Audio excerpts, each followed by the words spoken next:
In the bustling heart of Evergreen City, where the skyline pierced the evening sky like jagged promises of better tomorrows, Alex Harlan sat nursing a glass of tepid Merlot that tasted more like regret than redemption.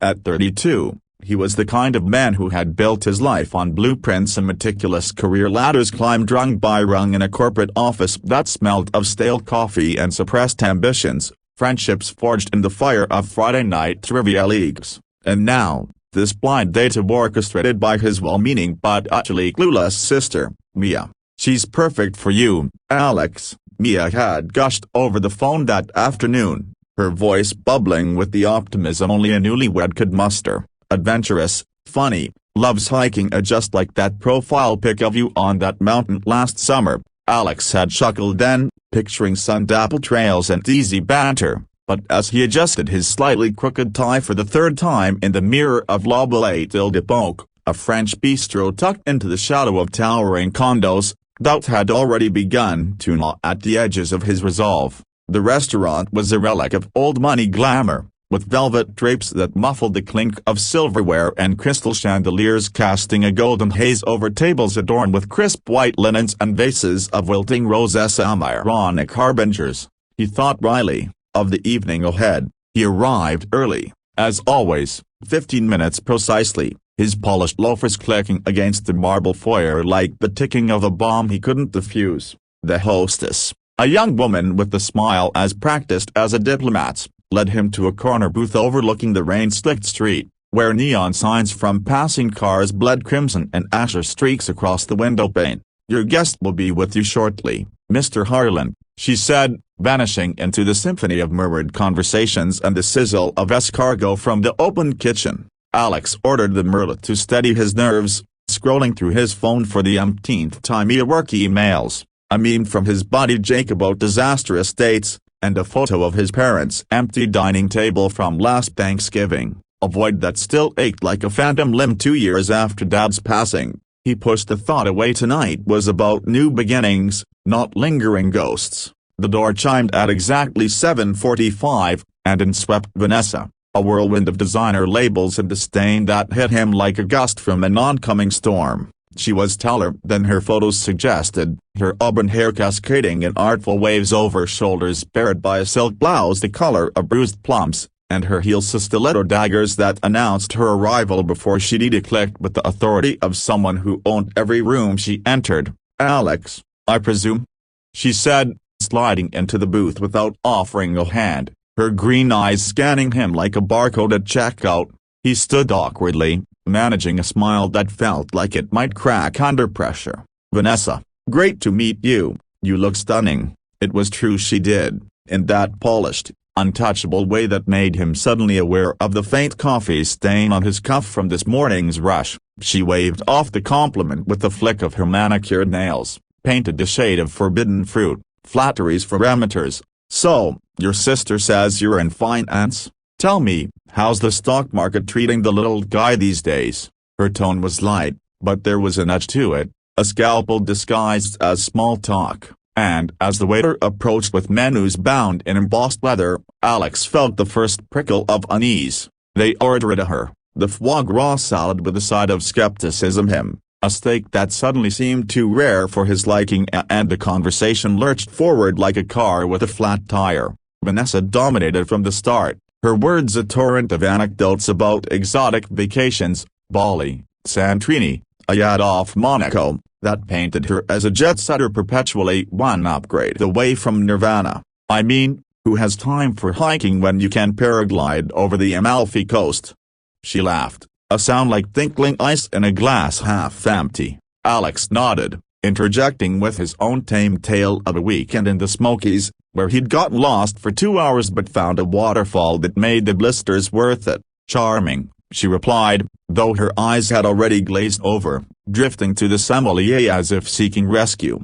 The questions came next, rapid-fire interrogations masquerading as interest. What was his 5-year plan?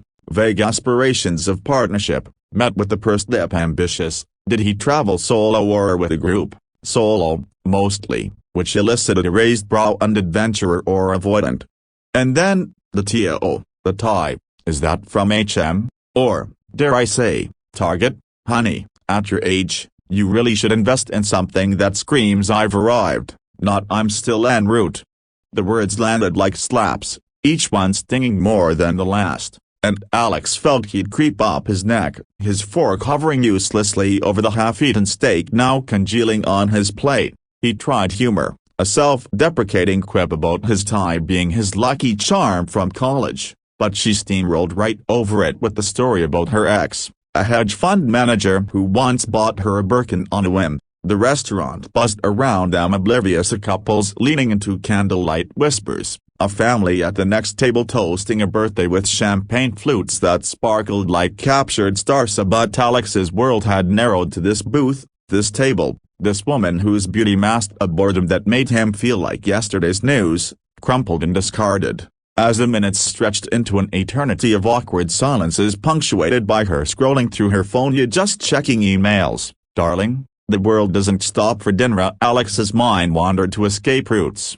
The kitchen door, perhaps, feigning a call from work, or the classic bathroom vanish, texting Mia for a fake emergency, but pride, that stubborn sentinel, kept him rooted, smiling through gritted teeth as Vanessa launched into a critique of modern dating apps. "It's all algorithms and illusions," she sighed dramatically, whirling a lock of hair around her finger. "No one has depth anymore. Take you, for instance. Yeah, sweet, I suppose, but predictable. What's your wild side, Alex? Skydiving? Cliff diving? Or is it just spreadsheets?" He laughed, but it came out hollow, echoing the emptiness he'd felt since burying his father, since watching his mother retreat into a shell of grief that no amount of casseroles from neighbors could crack. Mia had set this up to get him back out there, but out where? Into a world that measured worth in labels and latitudes, leaving no room for the quiet man who found solace in rainy Sundays and dog-eared novels.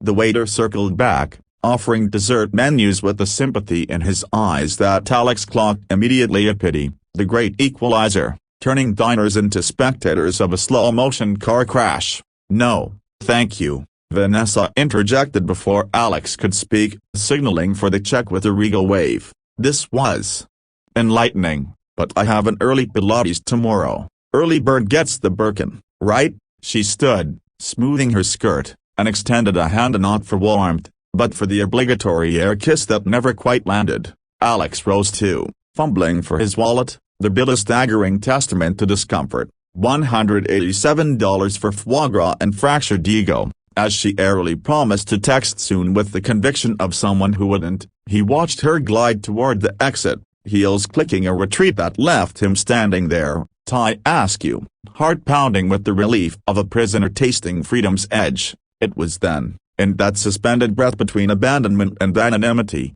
that she appeared, not with fanfare or flourish, but like a shadow softening into light, a woman weaving through the tables with the purposeful grace of someone who'd navigated far worse mazes than a crowded bistro. She was in her late 40s, perhaps, with lines around her eyes that spoke of laughter long deferred and sorrows stacked like unpaid bills. Her coat, a wool and relic from thrift store racks, hung loose on a frame honed lean by necessity rather than gyms, and her boots, scuffed from city sidewalks, whispered against the carpet as she approached.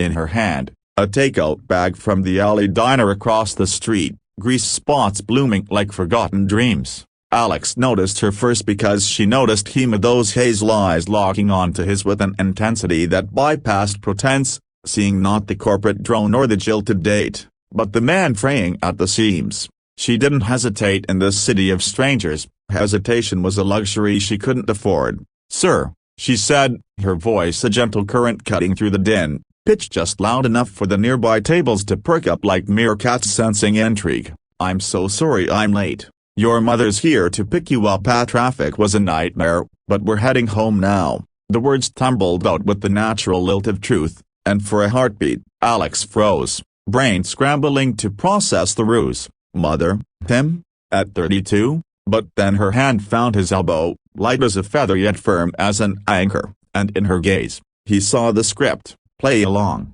follow, flee. The hostess glanced over from her podium, a flicker of confusion crossing her face. and a couple at the adjacent table stifled giggles behind linen napkins. Vanessa, already at the door, paused mid-stride, turning back with arched brows that screamed scandal. But the womana Elena, he would learn later, didn't flinch. She leaned in closer, her scent a mix of rain-dampened wool and the faint vanilla of cheap hand lotion, and murmured under her breath, "Bad one, huh? Come on, kid, I've got a better story waiting in the rain." Kid. The word landed soft, disarming, a throwback to boyhood comforts he'd all but forgotten. Without a word, Alex nodded, letting her guide him past the curious stares, his loafers syncing with her boots in a rhythm that felt like conspiracy. They brushed by Vanessa, who muttered something about mommy issues under her breath, but Elena just smiled at a small, knowing curve of lips that said she'd heard worse and lived to tell.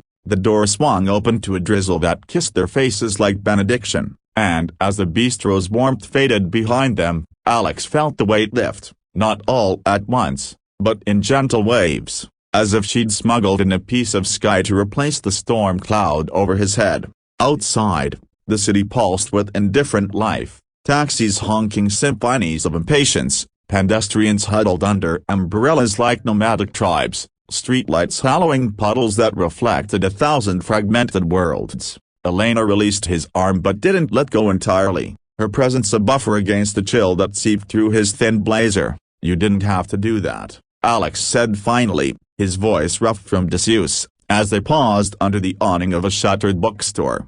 Rain pattered a staccato beat on the canvas above, and he shoved his hands into his pockets, fishing for loose change or couragea, whichever came first. She shrugged, the takeout bag crinkling in her grip like a secret shared. "Had to. Looked like you were drowning in there, and I've got a soft spot for shipwrecks." "Name's Elena, and you, Alex," he replied, extending a hand that she shook with a grip born of factory lines and single-parent marathons. Up close, in the sodium glow of the street lamp, he saw the details he'd missed inside, the faint scar above her left eyebrow, a silver thread in the tapestry of her dark hair, and eyes that held stories deeper than the East River. "Well, Alex, consider it payment for the free show. That tie? It's not half bad. Reminds me of my boys, back when he thought polka dots were rebellious." Her laugh was low, earthy, chasing away the last echoes of Vanessa's barbs. They stood there a moment, the rain curtain sealing their bubble from the world, and Alex felt an unfamiliar urge yet to talk, to unravel the knot in his chest. "She was intense," he admitted, rubbing the back of his neck. "My sister thought we'd hit it off. Guess she forgot to factor in the part where I'm allergic to judgment." Elena nodded, her expression softening into something maternal yet laced with her own quiet take. "Sisters mean well, but they don't live your skin. Come on, walk with me a bit. This rain's got my name on it, and I've got burgers in this bag that are getting cold." He hesitated only a second, a sanity whispering warnings about strange women and city nights, about curiosity, that old temptress, won out. They fell into step along the avenue, shoulders brushing occasionally, the city's hum a backdrop to her easy chatter about the bistro's overpriced escargot, tastes like regret with a side of snailed, and his dry retorts about corporate ties that strangled more than they styled. For the first time that night, laughter came unbidden, bubbling up like a spring long capped, as they turned onto Maple Street, where brownstones leaned like gossiping ants and fire escapes dripped rivulets into the gutters. Elena's pace slowed, her boots scuffing a leaf stuck to the sidewalk. "Home's just up ahead," she said, nodding toward a narrow walk up with peeling paint and a stoop guarded by a pot of defiant geraniums. The building was unremarkable, one of thousands in the city's underbelly, but to her, it was fortress and fragile dream. "You don't have to come up if you're done playing hooky from Heartbreak." Alex glanced at his watch. 9:17, the evening stretching like taffy. He suddenly didn't want to snap. Beats going back to an empty apartment and Netflix reruns of Bad Decisions, if that's okay. She searched his face, then smiled, unlocking the outer door with a key on a lanyard worn thin from use. "More than okay, but fair warning, it's not law belt anything, just Elena's emporium of mismatched socks and microwave gourmet." The stairwell smelled of cabbage and laundry detergent, echoes of neighbors' lives bleeding through thin walls, and as they climbed to the third floor, she filled the creaks with tales of her son, Tom 11 now, obsessed with soccer and superheroes, away at his grandma's for the weekend to give her a breather from boy chaos. Alex listened, envying the uncomplicated love in her voice, a stark contrast to his own fractured family portrait, mom lost in widow's fog, dad's cherished shrine of dust, Mia often marital bliss, her apartment door stuck twice before yielding, revealing a space alive with the patina of perseverance, a faded floral wallpaper curling at the seams, a kitchenette where counters doubled as dining tables, and a living room dominated by a sagging couch piled with laundry baskets and a coffee table scarred from Lego battles. Framed photos dotted the mantel, Tommy gap-toothed and grinning on a beach, Elena younger, radiant in a sundress at some long-ago picnic, and one of her late husband, a burly man with Tammy's eyes, gone too soon to a factory accident that left her with bills higher than hopes. "Make yourself comfy," she said, shrugging off her coat to reveal a sweater darned with yarn that didn't quite match. "Burgers incoming, extra pickles, if you're not fussy." He wasn't, in fact. As she bustled about, humming an off-key tune that might have been Sinatra, Alex felt the knots loosen further, the evening's venom draining into the mundane magic of shared space. They ate cross-legged on the floor, paper plates balanced on knees, the burgers juicy rebels against the bistro's pretension, a greasy, glorious, with cheese that oozed like confessions. Conversation flowed freer now, lubricated by lukewarm cokes from her fridge stocked sparse as a poet's pantry. Elena spoke of her days as a seamstress at the garment district, fingers nimble with needles that mended more than hems, so dreams deferred, hearts torn asunder. White Alex unburdened his own load, the promotion that came at the cost of 80-hour weeks, the loneliness that crept in like fog after Dad's funeral, the fear that at 32, he was already calcifying into routine. "You're not calcified," she said firmly, wiping ketchup from her chin with the back of her hand. "You're just..."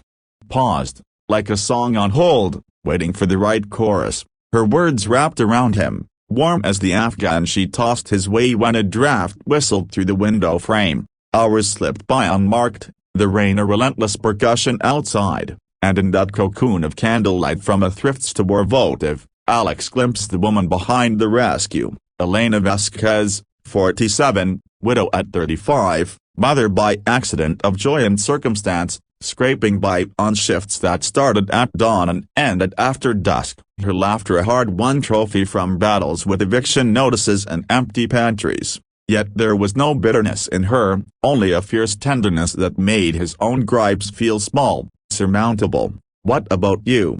he asked as the clock nudged toward 11, the city settling into its nocturnal hush. "What's your wild side, Elena? The one that walks strangers out of bad dates?" She leaned back against the couch, eyes distant as she traced the rim of her plate. "Wild, honey, raising Tommy solo in this concrete jungle that's wilder than any cliff dive, but tonight was for me, reminded me I'm still here, still fighting." The vulnerability in her voice cracked something in him, a fissure through which gratitude and something deeper, unnamed, poured. He reached out, impulsive, covering her hand with his, rough from years of honest toil. She didn't pull away. Instead, her fingers curled gently, a bridge across the chasm of their worlds. In that touch, the evening transformed me, not from farce to favor, but from isolation to ignition, the spark of a story neither had scripted but both desperately needed. As the rain tapered to a drizzle, Alex knew he wasn't ready to leave, not yet, not when the night had gifted him this, a poor single mom whose quiet heroism had walked him not just out of a restaurant, but toward the brink of becoming whole. And as she rose to clear the plates, humming again, he wondered if perhaps, just perhaps, he'd been the one rescued after all. Dawn crept onto Elena's apartment like a hesitant guest, filtering through threadbare curtains and slivers of rose and gold that danced across the hardwood floor scarred by years of joyful scoffs. Alex stirred on the couch, the Afghan tangled around his legs like a lover's reluctant goodbye. his neck stiff from the makeshift pillow of folded towels but his spirit buoyant in a way it hadn't been since boyhood Christmases with snowdrifts and hot cocoa. The aroma of brewing coffee strong, unfiltered, the kind that could wake the dead wafted from the kitchenette, mingling with the sizzle of eggs in a cast-iron skillet that had seen better decades. He blinked awake to the sight of Elena at the stove, her back to him, hair tousled from sleep, wearing an oversized flannel shirt that swallowed her frame and pajama pants dotted with cartoon tacos, a remnant, he guessed, from Tommy's phase of culinary obsessions. She moved with the unhurried rhythm of mornings claimed from chaos, humming that same Sinatra snippet from last night, her voice roughened by smoke from the diner shifts but rich with an undercurrent of unyielding hope. Last night's rain had washed the city clean, leaving behind a crisp autumn bite that promised change, and as Alex sat up, rubbing sleep from his eyes, he replayed the hours in fragments, the escape from La Belle's gilded cage, the burgers on the floor, the stories swapped like currency in a market of the heart. Her hand in his, warm and weathered, had lingered in his dreams, a talisman against the solitude that usually greeted him at sunrise. "Morning, hero," she called without turning, as if sensing his wakefulness through the ether of shared space. "Coffee's black as my ex-boss's soul, but it packs a punch. Eggs are almost only a don't let 'em get cold, or they'll judge you worse than that date." He chuckled, the sound foreign yet fitting in this borrowed home, and patted over in socked feet, the floor cool against his soles. "Smells like salvation." "You always cook for stray daters, or am I special?" She plated the eggs with a flourish, golden yolks wobbling like secrets on toast soldiers, and slid one across the counter. "Only the ones who don't snore like freight trains." "And you're special because you stayed." "Most run for the hills after the rescue op." Her eyes met his over the steam, hazel depths flecked with gold that caught the light, and in that gaze, he saw the layers, the armor of single motherhood, the scars of loss etched faint but indelible, the spark of mischief that had propelled her into his nightmare-turned fairy tale. Breakfast unfolded in companionable quiet at first, forks scraping plates in harmony with the distant rumble of the subway below, the city stirring to its relentless cadence. Alex savored the simplicity of the eggs perfectly scrambled with a whisper of cheese, the coffee bitter enough to bite back at, and found himself opening up further, words spilling like overflow from a cup too full. He told her about his father, Robert Harlan,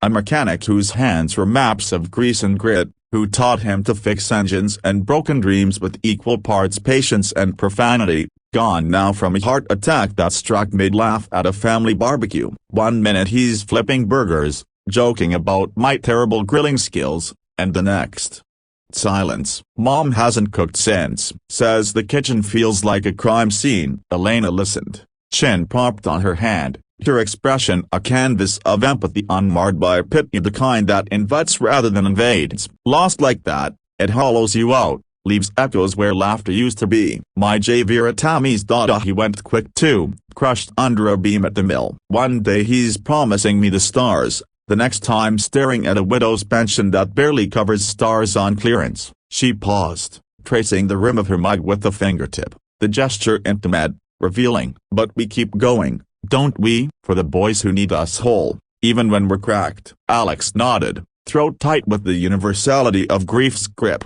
how it bound strangers into silent solidarity. Their talk meandered then, from parental phantoms to the absurdities of adulthood, her battle with the leaky faucet that mocked her every twist of the wrench, his war with a printer that ate tilde copyright copyright s like candy. Laughter punctuated the ache, lightening it like yeast in dough, and as they washed dishes side by side via her sides, his rinsey he brushed her arm accidentally, the contact electric, lingering a beat too long. She didn't recoil. Instead, a flush crept up her neck, mirroring his own, and in that sudsy bubble of domesticity, possibility shimmered like sunlight on wet pavement. The morning unfolded into a lazy exploration of her world, a guided tour through the veins of Evergreen's working-class pulse. Elena insisted on showing him her kingdom at the corner bodega where Mr. Potel slipped her extra plantains when Tommy's school lunch needed padding, the laundromat with its ancient dryers that hum lullabies to folded dreams,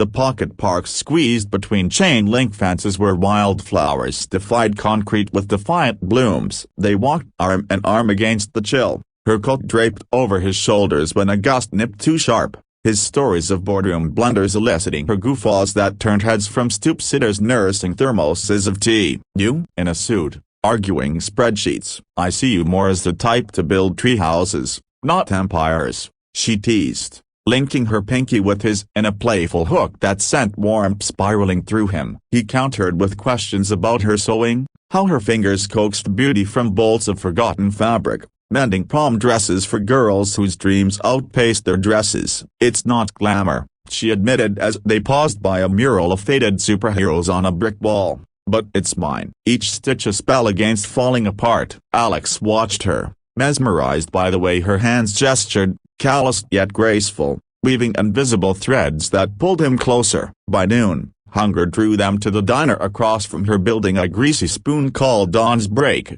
where the vinyl booths cracked like old leather and the jukebox spun Patsy Cline like prayers. Over patty melts and fries that crunched golden, she confessed the raw edges, the nights when bills piled like accusations, the guilt that gnawed when Tommy asked for new cleats she couldn't conjure, the hollow ache of holidays without Javier's booming voice carving the turkey. Poverty's a thief. Alexa steals your sleep, your spark. But Tommy, he's my North Star, keeps me navigating. Her voice cracked on his name, and he reached across the formica, thumb brushing her knuckles, a silent vow in the touch. You're more than surviving, Elena. You're a Forcia walking into strangers' messes to pull them out. That's not just strength, that's grace. She squeezed his hand, eyes glistening but steady, and in that diner booth, amid the clatter of plates and the sizzle of hash browns, he leaned in, heart hammering a tattoo of terror and triumph, and kissed her soft at first,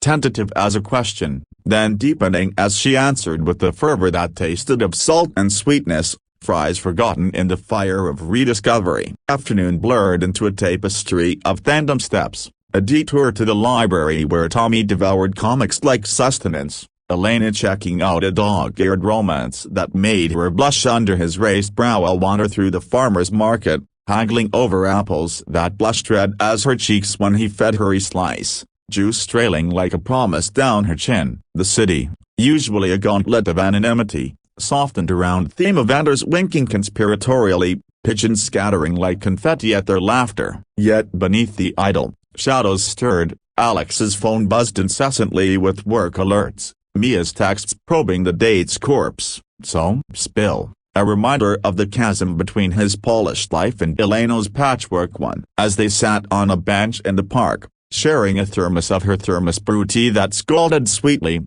doubt crept in like dusk. "These USA, it's a fairy tale footnote, isn't it?" he murmured, watching leaves pirouette to the ground and amber surrender. "Me and my higher eyes, you hair with roots deeper than skyscrapers." Elena turned to him, her profile etched against the fading light, wise lines framing eyes that saw through facades. "Fairy tales are for kids who don't know real magic's in the mess. But if you're scared, say it. I won't chain you." He wasn't scared of her, he was terrified of losing these the raw, radiant now that made his scripted days feel like echoes. "Not scared," he whispered, pulling her close, her head tucking under his chin as if carved to fit. "Just new." Like learning to breathe underwater. They lingered until twilight painted the sky in bruises of purple and plum, her stories of Javier's ghost a gentle, guiding intertwining with his of Robert's legacy, a duet of departed loves that freed rather than fettered. Nightfall found them back at her stoop, Tommy due home tomorrow, the air thick with the scent of impending rain and unspoken futures. "Stay?" she asked, simple as a prayer, and he did. The couch now a throne of chosen exile. The second dawn broke brighter, Tommy's arrival a whirlwind of backpack thuds and hugs that bowled Alex over like a benevolent tsunami. The boy 11 going on eternal optimist eyed him with the suspicion of a sentinel but warmed quick under Elena's easy orchestration. "Alex, here's the guy who fixed the wobbly shelf last night." Hero status, right? Over pancakes flipped with theatrical flair, Tommy grilled him on superpowers. "Can you fly? Or just talk to squirrels?" his gap-toothed grin a mirror of his mother's, melding Alex's reservations into resolve. Days bled into a week of stolen seams, Alex calling in personal days he hadn't known he hoarded, Elena weaving him into her war soccer practices where he cheered horse, seamstress shifts where he fetched threads like a squire, evenings of board games where Tammy's victory dances rivaled rock stars. Romance bloomed in quiet crevices, a stolen kiss in the stairwell, her laughter muffled against his collar, midnight confessions over cooling tea, vulnerabilities bared like offerings, but cracks spiderwebbed, his boss's emails sharpening to scalpels, Mia's intervention. Who was she, Alex? Mom's worried, the specter of his world pulling like undertow. Culmination came on a Friday, rain lashing windows like judgment, as Elena mended his tea the polka dot defender with stitches precise as promises. You don't have to choose, she said, needle pausing midair, but if you go, take this, proof you're enough, knots and all. Tears pricked his eyes, the tie a talisman of transformation, and he pulled her into an embrace fierce as vows unspoken. I'm not going anywhere. These us, Tommy. The mess it's home. Outside, thunder rolled applause, and in her arms, with the boy asleep down the hall dreaming of gapes, Alex knew the real escape wasn't from a bad date, but into a life richly ragged, where a poor single mom's heroism had mended not just fabric, but the frayed edges of his soul. Their story, unfinished but unbreakable, stretched ahead like an unrolled bolt of cloth endliness, enduring, embroidered with the gold of grace.